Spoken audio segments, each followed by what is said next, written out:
We're honored that you're here today for our presentation on daring you to be different.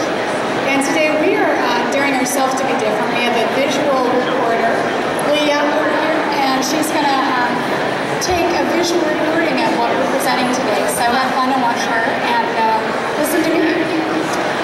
I'd like to give a survey of who's here today. How many of you are caregivers? Architects? Designers? Marketing or administration? Facilities? And physicians? Direct care? Well, thank you. Thank you for your time.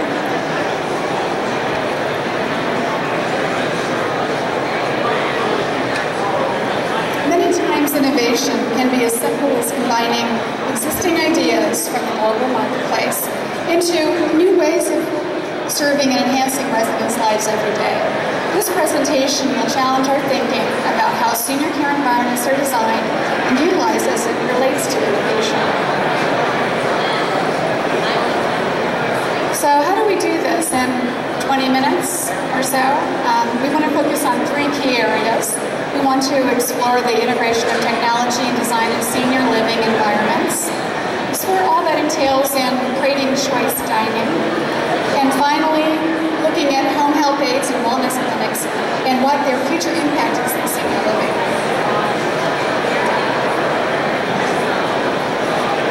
Like most of us these days, if you want to go find information, you go to Google and you tap into something, and believe it or not, over 4,000 results have been brought up on innovative approaches to senior living, and many of them are from caregivers. The marketing word this day for everything that seems to be innovative.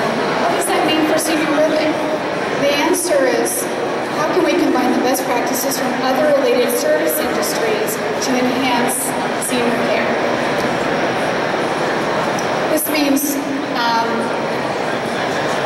I want to back up a little bit, the microchip revolution really invented a new way to share knowledge easily, cheaply, and it's grown exponentially. Everything we've learned has doubled in 1.7 years in the last 10 years.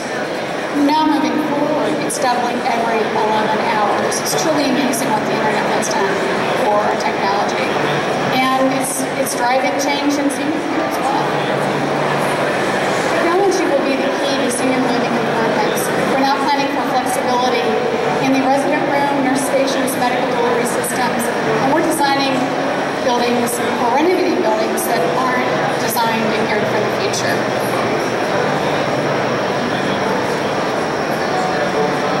So, what's this focused on?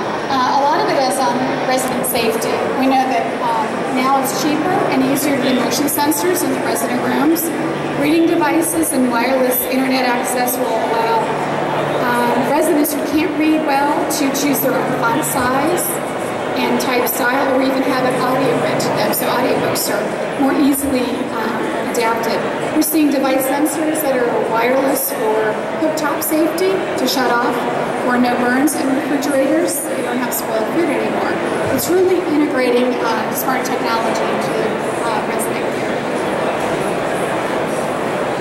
As far as care and medical delivery, for the nurses side, we're seeing personalized medical dispensing, and that's coming from the home care environment as well. Residents at home and independent living can have a computerized dispensing system that's connected to the computer. How do you support that from a facility standpoint when it comes from home to senior care? Paperless charting, we know how easy that is. Well, now we can do telemedicine related to paperless charting. We can share information with specialists so they don't have to come visit us often. And telemedicine with senior-friendly computers can allow them also to do some of their own care. And finally, the fun part of technology is being really infusion of we. And we fit games into not only social, but the PTO team fitness and wellness standpoint. Now, this is all great. You think wireless is wonderful. Well, it's easy when you're building a new facility because you're going to be able to dedicate the 8 foot by 8 foot room and put them every 50 feet. But in a renovation, you're now having to sacrifice precious existing space that you hate to give up to residents or to staff in order to accommodate each chassis. And there's a lot of wires overhead. We love hard ceilings, but now those non-accessible ceilings are making it very difficult to make all this routing happen. So you're going to have a little bit more cost and expense in your renovation projects to make these kind of making the lifestyle better for our seniors. So more and more we're seeing this as a wonderful experience. So technology has improved the experience for the residents, the quality of care and safety. But how do we tackle one of the most important areas on surveys for residents? Dining. If you look at all the surveys, what's the number one thing that residents complain about or cheerlead about? And that's food and their experience. If you look at traditional dining, it's an operations and efficiency focus versus experience focus in choice dining. Traditional dining, you get ease of service, food stays warm, kitchen equipment cost is minimized, but you have no choice of venue. It's noisy, lack of menu choices, and there's no privacy if you want to have a private meal with your family. Choice dining, on the other hand, has venue choices. Hours are not limited. Your families and guests can dine and pay to dine. There's catering, and it's more intimate choices. And the challenges, though, are your staffing amounts increased. You have increased kitchen equipment to maintain in different parts of the facility.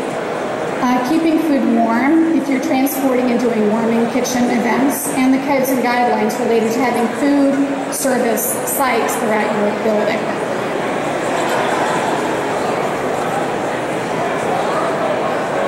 Now, would you want to spend 3 meals a day in the same room every day over and over again?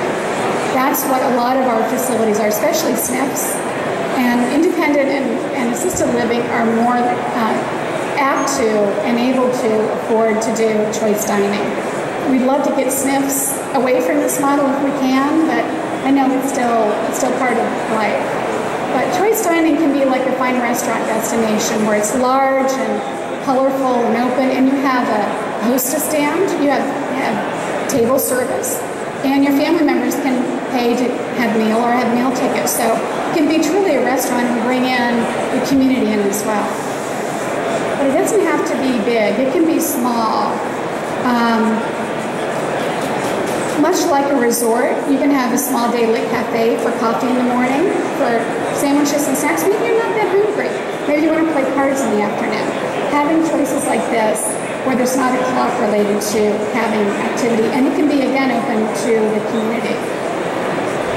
On the units themselves, why not have a family kitchen? We're seeing this come up in rehab facilities quite a bit, where you can have healthy food choices taught, and is segregated from the rest of the assisted living environment. So the rehab folks who are there for a short time don't want to feel like they're in a senior care facility. They're there to rehab. So why not give them, if you can, a special dining space that's specific to their needs? And we also are finding that bars and coffee bars are very popular. So you're not having drinks in the activity room anymore or in the lounge, but you're actually going to a destination. So it could be as themed as you want or as simple as you want. Now, I know a lot of main streets, if they can't do outdoor dining, have spaces like this. It's a wonderful way to mimic in a safe environment, especially for memory care, where you can have an outdoor dining experience, but giving more outdoor dining options on a routine basis is wonderful. And it really gives your residents and staff an opportunity for different choices. Now, anybody have questions on dining?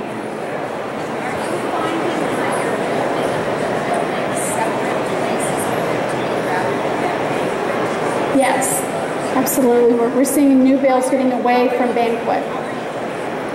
How we're doing it is we're doing it with, as designers, we're programming what kind of operational model, because we have to work with food service, but we have a main kitchen, and then each of them are really warm up and quick prep sites, and you can have beverages anywhere.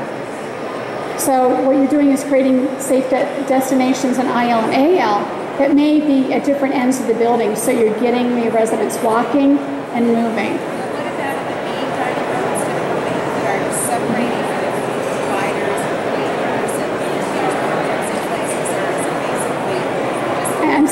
having a... In your main dining room. Oh, how do you segregate it? You can do different rooms. We're seeing booths come back in ILAL, where you have the visual screening, so it looks like a high-end restaurant. Right, but you use translucent panels so you can still see the seniors, but it gives a semblance of privacy. So it does break it up, and we're using more square tables instead of the big rounds, so that you can gang tables together for large groups, and then you can have independent tables as well. Yes, for IL and AL, you want to encourage them to do that, and you can have a mix of booth and chairs at the same table. I would not do that in a SNF.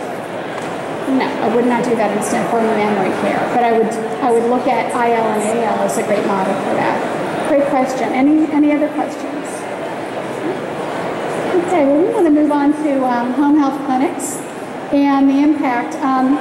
Most of the baby boomers, and this is looking forward to baby boomers, they are owning their own care. They like to go to these facilities, mini labs.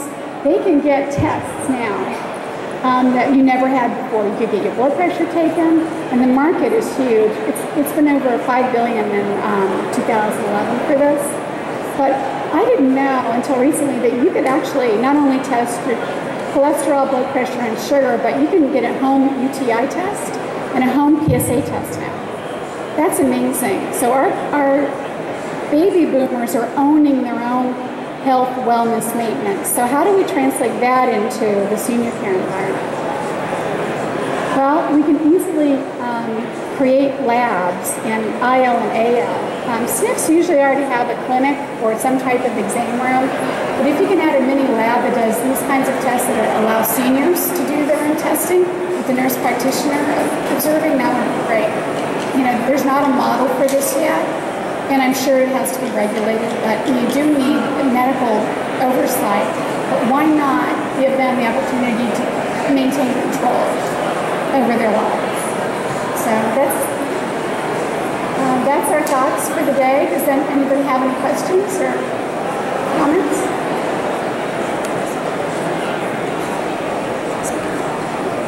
How did everyone like our visual person? Fun? Good? Good idea? Yes.